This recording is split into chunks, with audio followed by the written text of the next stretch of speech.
Bismillahirrahmanirrahim. Alhamdulillahi rabbil alamin. Assalatu wassalamu alaika ya sayyidi ya Rasulullah. Khudh biyadi qallat hilati adrikni. Nabi Muhammad sallallahu alaihi wasallam bersabda, payahkanlah setan-setanmu dengan ucapan La ilaha illallah Muhammadur Rasulullah. Sesungguhnya setan akan kepayahan dengannya, sebagaimana salah seorang kalian meletihkan kuda tunggangannya dengan banyak menungganginya sambil mengangkutkan beban-beban bawaan di atasnya. Wahai manusia, letihkanlah setan kalian seraya mengucap La ilaha illallah dengan segala keikhlasan, dan bukan hanya lafal bibir. Kalimat tauhid akan membakar setan manusia dan jin, sebab kalimat tersebut merupakan api bagi setan dan cahaya bagi pentauhid. Bagaimana engkau dapat mengucap La ilaha illallah, namun ada beberapa ilah di hatimu? Segala sesuatu selain Allah yang engkau jadikan sandaran dan pegangan adalah berhalamu. Tauhid bibir yang disertai kesyirikan hati tidak akan bermanfaat sedikit pun. Demikian pula tidak bermanfaat kebersihan fisik atau qalib bersama kenajisan hati atau qalb. Pentauhid meletihkan setannya, sementara penyekutu malah diletihkan oleh setannya. Ikhlas adalah isi ucapan dan tindakan, sebab jika ucapan dan tindakan tidak mengandung keikhlasan, maka ia hanya akan menjadi kulit tanpa isi, dan kulit tidak bisa dipakai apa-apa kecuali dimasukkan ke dalam api. Dengarkanlah ucapanku ini dan praktikkan, karena ia dapat memadamkan api ketamakanmu dan memecahkan duri nafsumu. Jangan hadir di suatu tempat yang diterangi api tabiatmu. Niscaya ia akan merobohkan rumah agama dan imanmu. Tabiat, hawa nafsu, dan setanmu akan semakin bersinar, sementara agama, iman, dan keyakinanmu akan hilang memudar. Jangan dengarkan ucapan orang-orang munafik yang berlagak dan berhias diri sebagai orang alim, sebab ketamakan akan bermukim pada ucapan manis yang dibuat-buat sebagaimana adonan roti tanpa garam, yang akan menyakitkan perut pemakannya dan menghancurkan rumahnya. Ilmu harus diambil dari perkataan tokoh, bukan dari lembaran-lembaran. Termasuk di antara tokoh tersebut adalah tokoh-tokoh atau rijal Al-Haq Azza wa Jalla yang bertakwa, meninggalkan dunia, mewarisi para nabi, arif, mengamalkan ilmu dan ikhlas, serta tidak berbuat hal lain selain ketakwaan, baik kegilaan maupun kebatilan. Kewalian hanya diperuntukkan bagi orang-orang yang bertakwa di dunia dan akhirat. Pondasi dan bangunan hanya milik mereka di dunia dan akhirat. Allah Azza wa Jalla pun hanya mencintai hamba-hambanya yang muttaqin atau bertakwa, muhsin atau berbuat kebajikan, lagi penyabar. Jika engkau memang benar-benar memiliki pikiran yang sehat, maka pastilah engkau akan mengenal mereka, mencintai dan berkhidmat menemani mereka. Sebuah pikiran akan menjadi sehat jika hati disinari dengan ma'rifat Allah Azza wa Jalla. Jangan percaya pada pikiranmu sebelum ma'rifatmu benar-benar sehat dan jelas pula bagimu kebaikan dan kesehatannya. Tundukkan pandanganmu dari hal-hal yang haram. Cegah dirimu dari melampiaskan syahwat, dan biasakanlah dengan mengkonsumsi makanan yang halal. Peliharalah batinmu dengan muraqabah atau sikap mengawasi dan diawasi Allah Azza wa Jalla, dan jagalah lahirmu dengan mengikuti sunnah. Dengan menjalankan hal ini, pikiranmu akan menjadi sehat. Demikian pula ma'rifatmu pada Allah Azza wa Jalla menjadi ma'rifat yang sahih.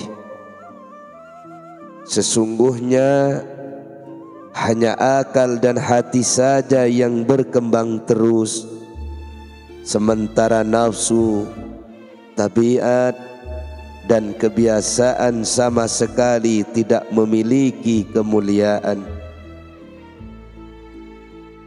Wahai pemuda, pelajarilah ilmu dan ikhlaslah, sehingga engkau akan bisa lolos dari jaring kemunafikan dan jerat-jeratnya. Carilah ilmu karena Allah Azza wa Jalla, jangan demi makhluk atau dunianya. Tanda mencari ilmu karena Allah Azza wa Jalla adalah ketakutan dan kecemasanmu terhadap Allah saat turun perintah dan larangan.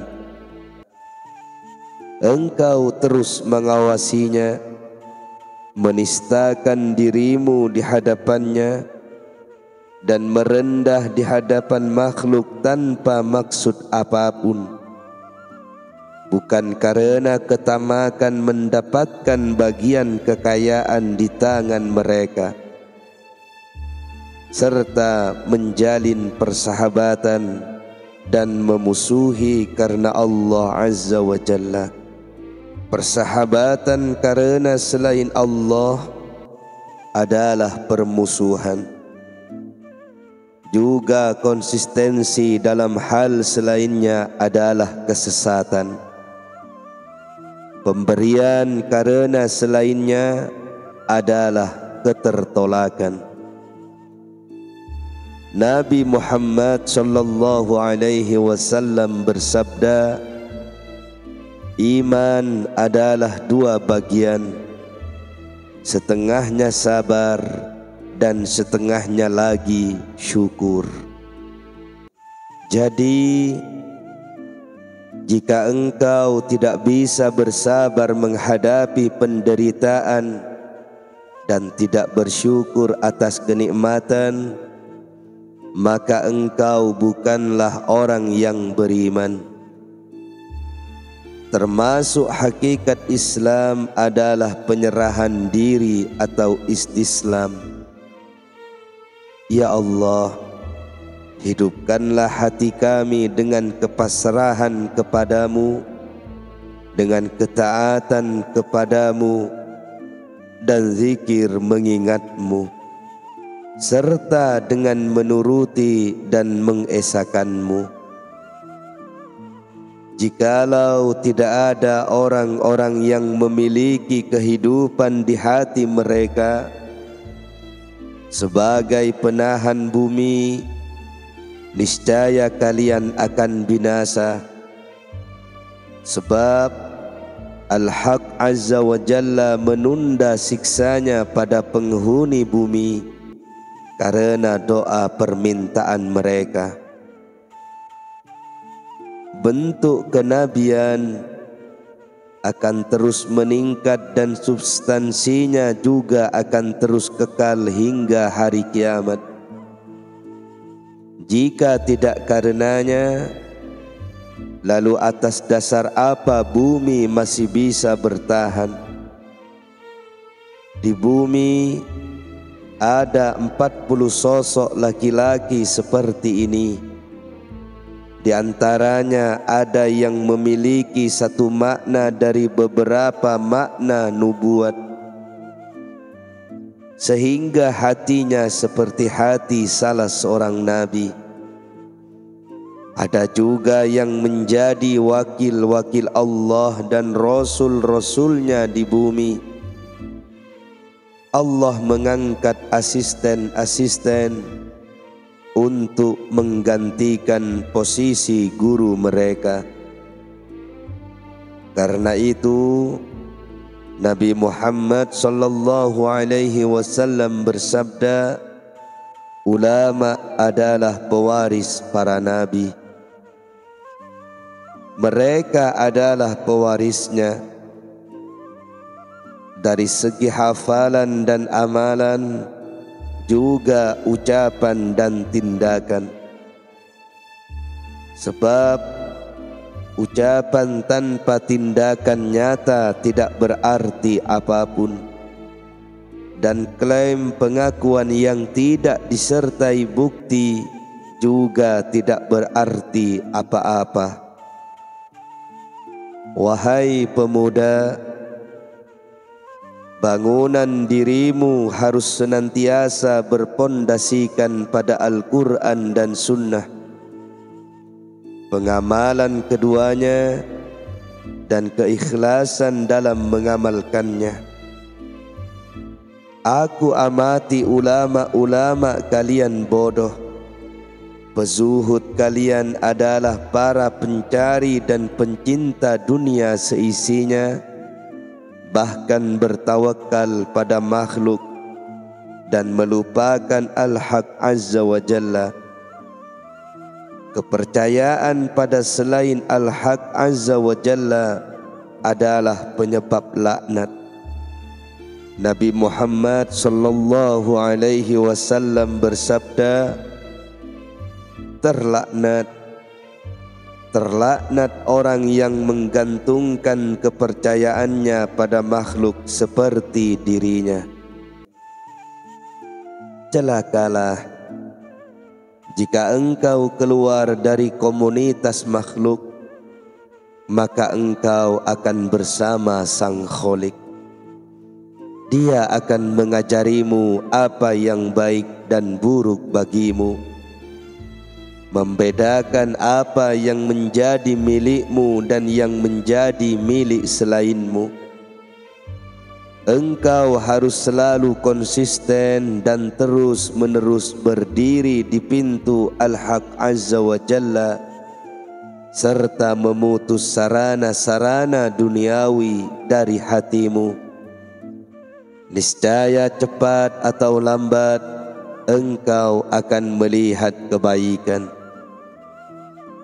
Hal ini tidak akan terwujud sempurna selama masih ada makhluk dan riak di hatimu.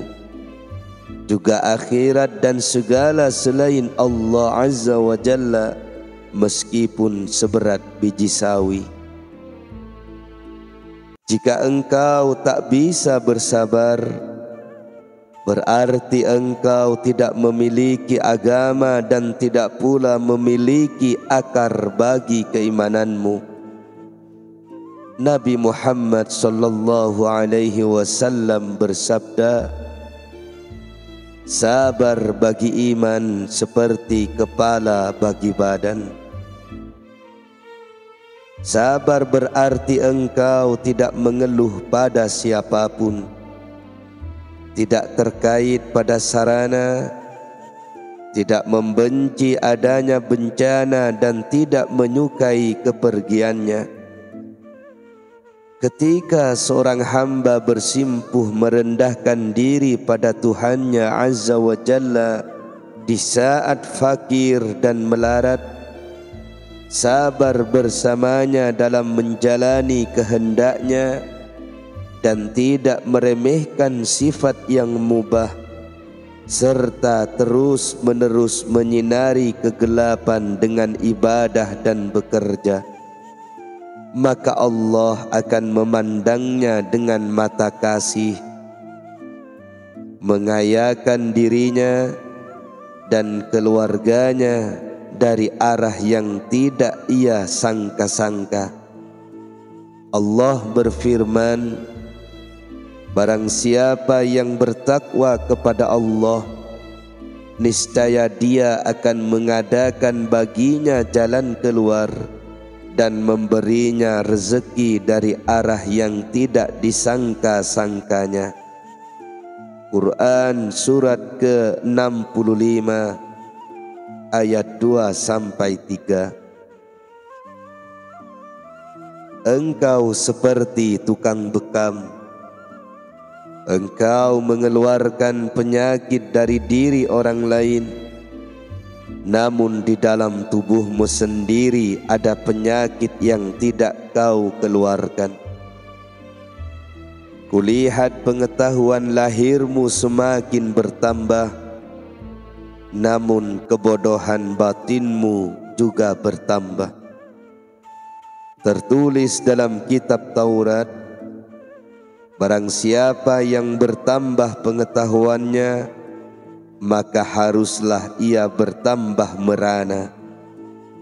Merana di sini berarti ketakutan pada Allah Azza wa Jalla, merendah di hadapannya dan di hadapan hamba-hambanya. Jika engkau tidak memiliki pengetahuan, maka belajarlah. Dan jika engkau tidak memiliki ilmu, amal, ikhlas, sopan santun, dan prasangka baik pada para syekh, lalu apa yang bisa diambil darimu? Jika engkau menjadikan dunia dan puing-puingnya sebagai konsentrasi pikiranmu, maka sebentar lagi engkau akan dipisahkan darinya. Apalah arti dirimu dibanding kaum soleh yang konsentrasi pikiran mereka hanya satu. Mereka selalu mengawasi Allah Azza wa Jalla dalam batin mereka, sebagaimana mereka mengawasinya dalam lahiriah mereka. Mereka menata hatinya laksana menata fisik mereka. Bahkan ketika hal ini belum sempurna mereka jalankan, maka dia mencukupkan mereka dari pikiran tentang syahwat secara total, sehingga hanya ada satu syahwat saja dalam hati mereka, yaitu mencari Allah Azza wa Jalla, kedekatan dengannya dan cintanya. Al-Kisah, ketika Bani Israel ditimpa bencana, mereka berkumpul menghadap salah seorang nabi mereka. Lalu mereka bertanya padanya, "Beritahukan pada kami apa yang diridhoi oleh Al-Haq Azza wa Jalla, sehingga kami bisa mengikutinya, lalu ia juga bisa menjadi penolak bala atas bencana yang menimpa kami ini." Nabi itu pun lantas bertanya pada Al-Haq Azza wa Jalla, yang kemudian mewahyukan padanya, "Katakan pada mereka, jika kalian menginginkan ridhoku, maka buatlah kaum miskin ridho. Jika kalian telah membuat mereka ridho, maka aku pun ridho. Dan jika kalian buat mereka marah, maka aku pun ikut murka." Dengar ini, hai orang-orang yang berakal. Kalian menginginkan ridho Allah Azza wa Jalla, namun kalian selalu saja membuat berang orang-orang miskin, maka kalian tak akan memperoleh ridho sedikit pun. Bahkan kalian malah akan terbolak-balik dalam kemurkaannya. Camkan ucapanku yang parau ini, niscaya kalian akan beruntung. Ketetapan atau as-sobat adalah tumbuhan atau an-nabat. Aku tidak lari dari ucapan para syekh dan keparawannya, akan tetapi aku ini bisu dan buta. Petaka turun menimpaku lantaran mereka, namun aku tetap diam. Adapun engkau tidak sabar menghadapi keras ucapan mereka, namun engkau menginginkan kebahagiaan. Tidak akan kau peroleh kemuliaan. Engkau tidak akan bahagia sebelum menuruti ketentuan takdir. Yang baik dan buruk bagimu, serta sebelum kau temani para syekh seraya menghilangkan pikiran tentang bagianmu. Ikuti dan turuti mereka dalam segala kondisi, niscaya akan kau peroleh bahagia di dunia dan akhirat. Pahami sekaligus amalkan apa yang kukatakan. Pemahaman tanpa realisasi amal tidak berarti apa-apa. Sementara amal tanpa keikhlasan adalah ketamakan tanpa isi. Dan setiap kecenderungan tamak memang kosong melompong. Kalangan awam tidak mengetahui uang palsumu, namun seorang tukang jasa tukar uang mengetahui kepalsuan tersebut, dan ia akan memberitahukannya pada khalayak awam, hingga mereka akan berhati-hati denganmu. Jikalau engkau mau bersabar, niscaya akan kau lihat kelembutannya. Nabi Yusuf contohnya. Ketika beliau terus bersabar menghadapi penangkapan, perbudakan, penjara, dan kehinaan, ia turuti saja perbuatan Tuhannya Azza wa Jalla, maka terbuktilah keunggulannya dan ia pun akhirnya menjadi raja. Hijrah dari kehinaan menuju kemuliaan dan dari kematian menuju kehidupan. Begitu juga dirimu, jika kau ikuti syarak dan mau bersabar bersama Allah Azza wa Jalla, hanya takut dan mengharap padanya, serta kau lawan hawa nafsu dan setanmu, maka engkau akan hijrah, berpindah dari keadaanmu sekarang ini menuju yang lainnya, dari yang kau benci menuju yang kau cintai. Giatlah berusaha, niscaya kebaikan akan datang padamu. Barang siapa mencari dan berusaha, maka ia akan mendapatkan. Berusahalah untuk mengkonsumsi yang halal, sebab ia akan menerangi hatimu dan mengeluarkannya dari kegelapan. Akal yang paling bermanfaat adalah akal yang bisa menyadarkanmu akan nikmat-nikmat Allah Azza wa Jalla dan membangkitkanmu untuk mensyukurinya, serta membantumu untuk mengakui nilainya. Wahai pemuda, barang siapa mengetahui dengan mata keyakinan bahwa Allah Azza wa Jalla telah membagi segala sesuatu, maka ia tidak akan meminta sesuatu darinya lantaran malu padanya. Zikir mengingat Allah telah menyibukkannya dari meminta. Ia juga tidak memintanya untuk menyegerakan bagiannya atau agar dia memberikan kepadanya bagian orang lain.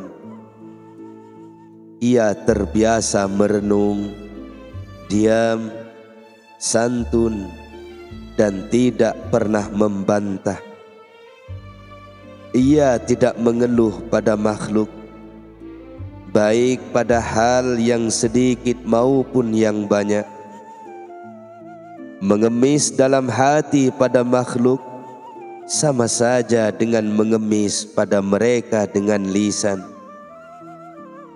Bagiku tidak ada perbedaan signifikan antara keduanya dari segi substansi. Celakalah, tidakkah kau malu meminta pada selain Allah Azza wa Jalla, padahal dia begitu dekat denganmu daripada selainnya? Jika engkau meminta pada makhluk, sesungguhnya engkau hanyalah meminta sesuatu yang tidak kau butuhkan sama sekali. Engkau memiliki simpanan kekayaan, namun tetap berlomba menyesaki kaum fakir untuk mendapatkan biji-bijian dan benih. Sungguh jika kelak engkau mati, maka aibmu akan terbongkar. Apa yang kau sembunyikan akan tampak, dan kau akan mendapat laknat dari sekelilingmu. Jika engkau memang berakal, maka hendaknya engkau berusaha saja mendapatkan sebiji sawi keimanan. Niscaya engkau bisa menemui Allah dengan bekal itu. Seharusnya pula engkau berkhidmat menemani kaum soleh dan belajar menyerap perkataan serta perbuatan mereka, hingga ketika imanmu sudah menguat dan keyakinanmu pun sudah sempurna, maka Allah Azza wa Jalla akan mengikhlaskanmu hanya untuknya. Dia sendiri yang akan mendidikmu, memerintah dan melarangmu dari bilik hatimu. Hai penyembah berhala yang riya, engkau tidak akan pernah bisa mencium harum kedekatan Allah Azza wa Jalla di dunia maupun di akhirat. Engkau juga, hai orang yang menyekutukan Allah dengan makhluk dan menerima mereka dengan hatinya, berpalinglah dari mereka, karena mereka sama sekali tidak memiliki kuasa mudarat dan manfaat, juga memberi dan menolak. Janganlah engkau mengaku mengesahkan Allah Azza wa Jalla disertai syirik yang terus menempel di hatimu. Niscaya engkau tidak akan memperoleh apa-apa.